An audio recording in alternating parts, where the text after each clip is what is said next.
Hello friends, welcome back to our channel. आप हर जगह सुनते हो एसआईपी कराओ, एसआईपी कराओ, लेकिन एसआईपी का मतलब क्या सिर्फ म्यूचुअल फंड होता है? आजकल ना लोग स्टॉक्स में भी एसआईपी कर रहे हैं। पर सवाल ये है कि स्टॉक एसआईपी बेटर है या फिर म्यूचुअल फंड एसआईपी? दोनों में पैसा हर महीने लगता है, पर अंदर की बात बताऊं, वो बहुत अलग है। मैं हूँ चेतना शर्मा, जो आपके लिए लाई हूँ सिंपल ब्रेकडाउन, जिसे आप डिसाइड कर सकेंगे कि आपका पैसा कहां जाएगा समझदारी से। तो ये वीडियो लास्ट तक जरूर देखना है आपको। तो फ्रेंड्स, एसआईपी यानी कि सिस्टमैटिक इन्वेस्टमेंट प्लान, मतलब आप हर महीने एक फिक्स अमाउंट इन्वेस्ट करते हो, जैसे ईएमआई भरते हो। वैसे ही ये एक फाइनेंशियल कमिटमेंट है अपने फ्यूचर के लिए। आप चाहें तो म्यूचुअल फंड्स में एसआईपी कर सकते हो या डायरेक्टली किसी एक या ज्यादा स्टॉक्स में भी एसआईपी शुरू कर सकते हो। सबसे पहले ना बात करते हैं म्यूचुअल फंड एसआईपी की। इसमें आप एक फंड चूज करते हो, जैसे कि एचडीएफसी फ्लेक्सी कैप या फिर पराग परिक फ्लेक्सी कैप। हर महीने आप उस फंड में पैसा डालते हो। अब वो फंड मैनेजर उस पैसे को अलग अलग कंपनीज के साथ शेयर्स करेंगे और इसमें इन्वेस्ट करते हैं, जैसे कि रिलायंस, इन्फोसिस, आईसीआईसीआई बैंक। यानी कि आपको स्टॉक सेलेक्ट नहीं करना पड़ता है, प्रोफेशनल लोग आपके लिए ये काम करते हैं। रिस्क कम होता है क्योंकि पैसा मल्टीपल जगह इन्वेस्ट होता है और ये शुरुआत सिर्फ 500 रुपए से भी हो सकती है।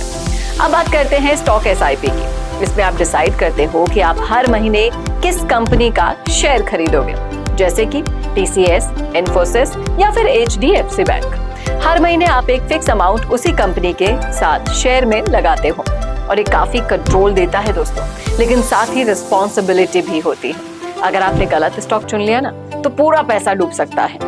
और डाइवर्सिफिकेशन तभी पॉसिबल है जब आप मल्टीपल स्टॉक्स में एसआईपी करें, जिसका मतलब ज्यादा रिसर्च और ज्यादा पैसे होते हैं। ये ऑप्शन उन लोगों के लिए बेटर है जो स्टॉक मार्केट समझते हैं। अब समझो कि म्यूचुअल फंड एसआईपी एक रेडीमेड थाली है, जिसमें सब कुछ बैलेंस्ड होता है।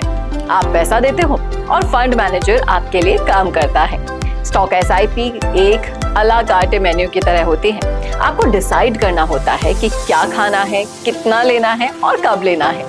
म्यूचुअल फंड्स में रिस्क थोड़ा कम होता है, रिटर्न्स थोड़े स्टेबल होते हैं। स्टॉक्स में रिवॉर्ड ज्यादा हो सकता है, लेकिन रिस्क भी उतना ही हाई होता है।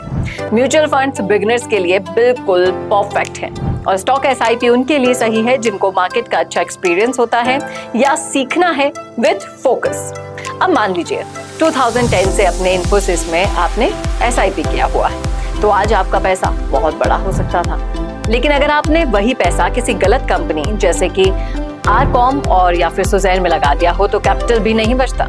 म्यूचुअल फंड्स इस रिस्क को स्प्रेड कर देते हैं, इसलिए उनमें डूबने का चांस बहुत कम होता है। तो दोस्तों, एसआईपी करना स्मार्ट चॉइस होती है, लेकिन कहाँ करना है वो आपके नॉलेज और कंफर्ट पे डिपेंड करता है। अगर आप बिगिनर हो तो म्यूचुअल फंड्स एसआईपी से आप शुरुआत कर सकते हैं, और अगर आपको स्टॉक मार्केट की अंडरस्टैंडिंग है, नॉलेज है, तो स्टॉक एसआईपी भी लॉन्ग टर्म में वेल्थ बना सकती है। और याद रखो, एसआईपी का असली मैजिक तब होता है जब आप डिसिप्लिन से लंबे समय तक करते हो। कमेंट करके बताओ कि आप किस में इन्वेस्ट करते हो या करने जा रहे हो।